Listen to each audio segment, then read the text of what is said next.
Hello everyone, আমি এই ভিডিওতে কথা বলবো টেবিল নিয়ে, এইচটিএমএল টেবিল ট্যাগটা নিয়ে। টেবিল বোঝার জন্য আগে একটা পিকচার আপনাদের দেখাই। দেখেন যে এইরকম জিনিস কিন্তু অনেক ওয়েবসাইটে থাকে, যেমন কোম্পানি নেম, কন্ট্যাক্ট, একটা টেবিল, এখানে কলাম, তারপর রো দেওয়া আছে, কলাম রো দেওয়া আছে। সো এই কলাম রো তারপর হচ্ছে টেবিলটা কিভাবে বানানো হয় সেটা আমরা এই ভিডিওতে শিখব। সো টেবিল বানানোর জন্য ফার্স্ট আমাদের করতে হবে কি, টেবিল ট্যাগটা নিতে হবে। তো আমরা যে কোনো একটা টেবিল নিলাম, এটা বর্ডার দিয়ে পরে দেখাবো। সো টেবিল নেওয়ার জন্য তারপরে কি করতে হবে, টেবিল রো নিতে হবে, রো। সো টেবিল রোটা আমরা নেই।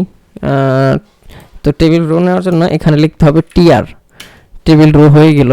তারপরে আমরা কি লিখবো, টেবিল রোর ভিতরে দেখবেন যে এইখানে যে এই যে রো, এর ভিতরে কিন্তু দেখেন কি আছে, হেডার আছে। এটাকে বলে হেডার, কোম্পানি, কন্ট্যাক্ট, কান্ট্রি, এগুলো কিন্তু হেডার। তো টেবিল হেডার নিতে হবে আমাদের। তো টেবিল হেডার জন্য টিএইচ এটা দিতে হবে। অ্যান্ড দেন আমরা ধরেন এরকমই দেই, কোম্পানি নাম, কোম্পানি লিখি, কোম্পানি দিলাম, টেবিল, দেন এখানে কোম্পানি দিলাম, কোম্পানি আসছে। আমরা একটু পরে ভালোভাবে দেখব। সো এখন এটা একটু করি, অর্গানাইজ করি। গাইস, আরেকটা জিনিস আপনাদেরকে দেখাই দিই, যে আপনারা যখন কাজ করবেন কোড উল্টাপাল্টা হয়ে যাবে, তখন আপনারা করবেন কি, রাইটে ক্লিক করে এখানে দেখবেন যে একটা অপশন আছে, কোথায় এখানে, আচ্ছা অপশন এই যে এইটায় ফরম্যাট ডকুমেন্টসে ক্লিক করবেন, তাহলে এটা ফরম্যাট হয়ে যাবে সুন্দরভাবে, মানে ভালোভাবে, মানে কোডের মার্জিত হবে আর কি। সো এইখানে আমরা টেবিল হেডার নিলাম। তো আমরা এখন তিনটা নেই, ঠিক এরকম এই পিকচারটার মতো নেই, এরকম নেই। সো আমরা তিনটায় নেই। প্রথমে হচ্ছে কোম্পানি, তারপর হচ্ছে কি, তারপর হচ্ছে কন্ট্যাক্ট ডিটেলস নেই, কন্ট্যাক্ট, তারপরে নেই হচ্ছে কান্ট্রি। সো কান্ট্রি নিলাম। এখন এটা এরকম হয়েছে, বাট এরকম করতে হলে হালকা একটু সিএসএস লিখতে হবে, বাট আমরা পরে সিএসএস নিয়ে কথা বলবো, জাস্ট আমরা বুঝি আগে এই জিনিসটা।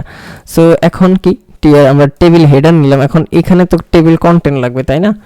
সো আমরা করি কি, এবার হচ্ছে টেবিল ডাটা নেই আর কি, আমরা আরেকটা রো নেই, রো নিয়ে তারপরে কি করব, এখানে করব হচ্ছে আমরা এই টেবিল হেডার ছিল আগে, এখন নিব হচ্ছে টেবিল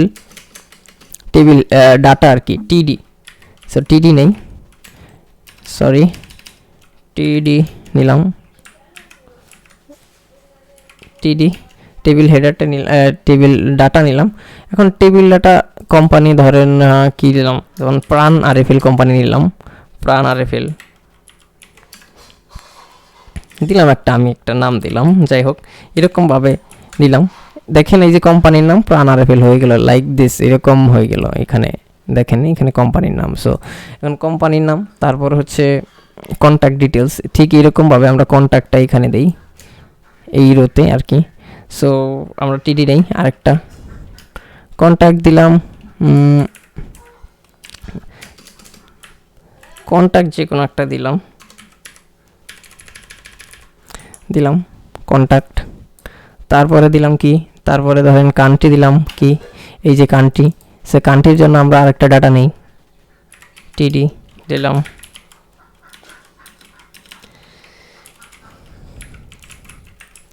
বাংলাদেশ।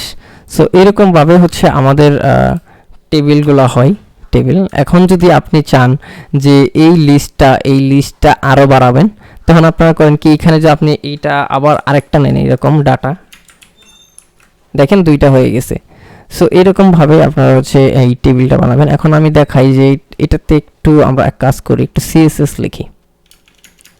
সিএসএস লেখার জন্য এখানে আমরা ইন্টারনাল সিএসএসটা লিখি, ইন্টারনাল সিএসএস আমরা করি কি, টেবিলটা আগে নেই।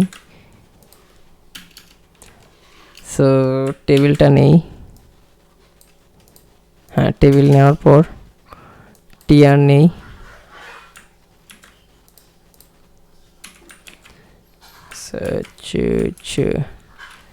টিআর, টিডি, বর্ডার 1 পিক্সেল দিই, সলিড রেড দিলাম, দেখেন এখানে বর্ডার দিয়ে দিছি আমি একটা। সো এইভাবে হচ্ছে মূলত টেবিলটা হয়। আপনারা ভালো করে ভিডিওটা দেখে বারবার প্র্যাকটিস করবেন। আশা করি বুঝতে পারছেন। নেক্সট ভিডিওতে আমরা কথা বলবো হচ্ছে লিস্ট নিয়ে।